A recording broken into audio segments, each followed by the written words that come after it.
मेरे परिवार को और सबके अंदर बैठे परमात्मा को मेरा प्रणाम। तो आज का कॉन्सेप्ट आपके साथ शेयर करने जा रही हूँ। तो शुरुआत करते हैं। हमारी जिंदगी में जितने भी लोग हैं जिनसे हम मेंटली, फिजिकली, इमोशनली नाराज हैं, और हम ये भी कहते हैं कि इनकी शक्ल हम जिंदगी भर नहीं देखेंगे, तो हमें उनको माफ कर देना चाहिए। क्योंकि हम सबको एक बात याद रखनी चाहिए कि कभी भी कोई भी शरीर छोड़ सकता है। हो सकता है हम हो सकता है वो हो। एक मिनट का भी किसी का पता नहीं कि कौन सा किसका आखिरी पल होगा। और शरीर छोड़ने से पहले सब कुछ आसान है, लेकिन मृत्यु के बाद तो सब कुछ असंभव है।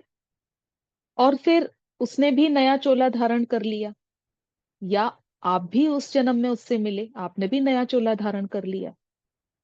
अब जब भी आपका और उसका आमना सामना होता है, तो आपको उसे देख के एक अजीब सी फीलिंग होती है।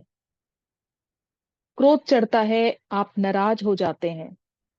होता है ना कई बार के कुछ लोग तो हमसे मिलते हैं और पहली बार में ही मिलने से उनके साथ कनेक्शन हो जाता है। आप उनके साथ अच्छा बिहेवियर करते हैं, अच्छे से बात करते हैं। और कुछ ऐसे होते हैं कि जिन्हें देखते ही आपको क्रोध आता है उनके ऊपर। ऐसा बहुत बार होता है। अब ये वही इंसान है जिसके साथ पिछले जन्म में आप नाराज थे, आप क्रोधित होते थे, जिसकी आप शक्ल देखने को भी तैयार नहीं थे। अब यही इंसान आपको फिर से मिला। अब आप जब भी इसको देखते हो आपको क्रोध आता है, और आप यही कहते हो कि पता नहीं मेरे साथ ही ऐसा क्यों होता है कि जब भी ये मेरे साथ मिलता है और प्रॉब्लम क्रिएट होती है। तो अब आपको समझना होगा इस बात को कि आप जो उससे नाराज थे, तो वो कर्मा का कनेक्शन तो बना हुआ था आपका और उसका, क्योंकि उसको बैलेंस तो किया नहीं था। अब जो अगली बार आपने जन्म लिया, तो वही इंसान आपको फिर से मिल गया। तो हर मिनट, हर सेकंड आपको अवेयर रहना है और सबको माफ करना है। और वो भी अपने ऊपरी मन से नहीं, सबको दिखाने के लिए नहीं। ये करना है अपनी अंतरात्मा से। अपनी अंतरात्मा से आपको उसको माफ करना है, और अपने कर्मा को भी चेक करना है। पूरी तरह से अटेंशन देनी है कि किस मिनट आप क्या सोचते हो, क्या करते हो। दुनिया चाहे इधर की उधर हो जाए, पर हमसे कोई भी गलती नहीं होनी चाहिए।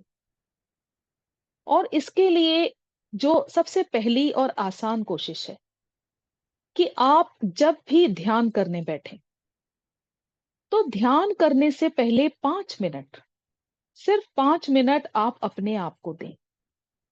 और आंखें बंद करके अपने पूरे दिन की, अपनी दिनचर्या को, अपने कर्मा को आप चेक करो कि आपने कितना अच्छा किया और कितना गलत किया। अब जो आपने गलत किया, क्योंकि आप दूसरों के सामने झूठ बोल सकते हो, लेकिन अपने सामने आप झूठ नहीं बोल सकते। तो यहां पर आपके सामने जो गलती है वो प्रकट हो जाएगी कि आपके सामने आपने किया क्या, कौन सी गलती सामने निकल कर आएगी, ये आप खुद देखोगे। और इससे क्या होगा कि आप फिर उसके ऊपर वर्किंग करोगे। यानी कि फिर मेरा प्रेजेंट भी ठीक और मेरा फ्यूचर भी ठीक। तो जब भी ध्यान करने बैठो, 5 मिनट अपने आप को दो और अपनी चेकिंग करो कि इतने समय से मैं स्पिरिचुअलिटी में हूं, तो मेरे अंदर क्या बदलाव आया। क्या मैं अभी भी वही सारी क्रियाएं करता हूं या करती हूं? उसी तरह से मेरी सोच है, उसी तरह से मेरी सामने वालों के लिए सोच है, उसी तरह से मेरी नेगेटिव थिंकिंग है। तो डेली अपने आप को इस तरह से चेक करने से आपके सामने सारी बातें उभर कर आ जाएंगी। तो अब बात करते हैं धन की।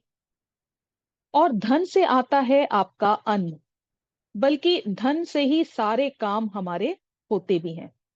अब चाहे बच्चों की पढ़ाई हो, घर हो, गाड़ी हो, सब कुछ आपके द्वारा कमाए हुए धन से ही आता है। लेकिन हमारा सारा जो फोकस होता है वो होता है धन कमाने पर। और आपने क्या कभी इस तरह से चेक किया कि ये जो धन आ रहा है, ये कहीं किसी को दुख दे के तो नहीं आ रहा? किसी को दुख तो नहीं दिया हमने? धोखे से तो नहीं आ रहा?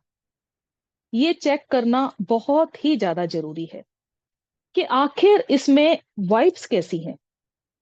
क्या किसी का मन दुखा के तो हमने ऐसा पैसा नहीं कमाया? ये देखना बहुत जरूरी है। इसलिए सादगी से अपना जीवन जियो, गलत कर्म ना बनाओ, क्योंकि जीवन में आने वाली हर परिस्थिति धन से सॉल्व नहीं होती।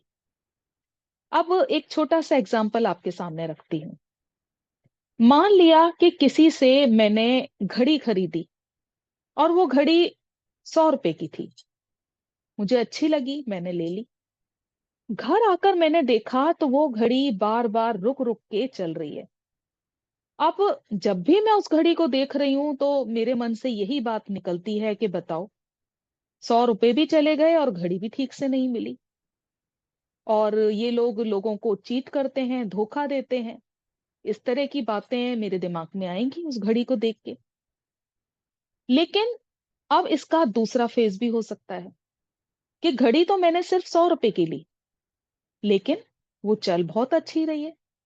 अब मैं जब भी घड़ी के सामने बैठती हूँ तो मैं यही बोलती हूँ कि बताओ, पता नहीं बेचारे को कुछ बचा भी होगा या नहीं, इतनी अच्छी घड़ी सिर्फ 100 रुपए में दे दी। यानी कि सिर्फ हमारे कन्वर्जेशन से उसके कार्मिक अकाउंट क्रिएट हो रहे हैं। हम उसके लिए गलत भी बोल सकते हैं और अपोजिट भी बोल सकते हैं। ये सिद्धांत है कि जो धन कमाते हैं, जरूरी नहीं कि वो दुआएं कमाएं। लेकिन जो दुआएं कमाते हैं, गुड कर्मा करते हैं, गुड वाइब्स लेते हैं, ईमानदारी दिखाते हैं, वो अपनी क्षमता से ज्यादा धन कमाते हैं। और ये अटल सत्य है, क्योंकि वहां पर अपने वकील आप खुद ही हो। वहां कोई भी आपके साथ खड़ा नहीं होगा, आपका साथ नहीं देगा। इसलिए बेदाग रहिए। और उम्मीद करती हूं कि मेरे इन भावों को आप बहुत अच्छी तरह से समझे भी होंगे। तो आज के लिए बस इतना ही। इतने धीरज से, इतने प्रेम से आपने मुझे सुना। आप सभी का बहुत बहुत धन्यवाद।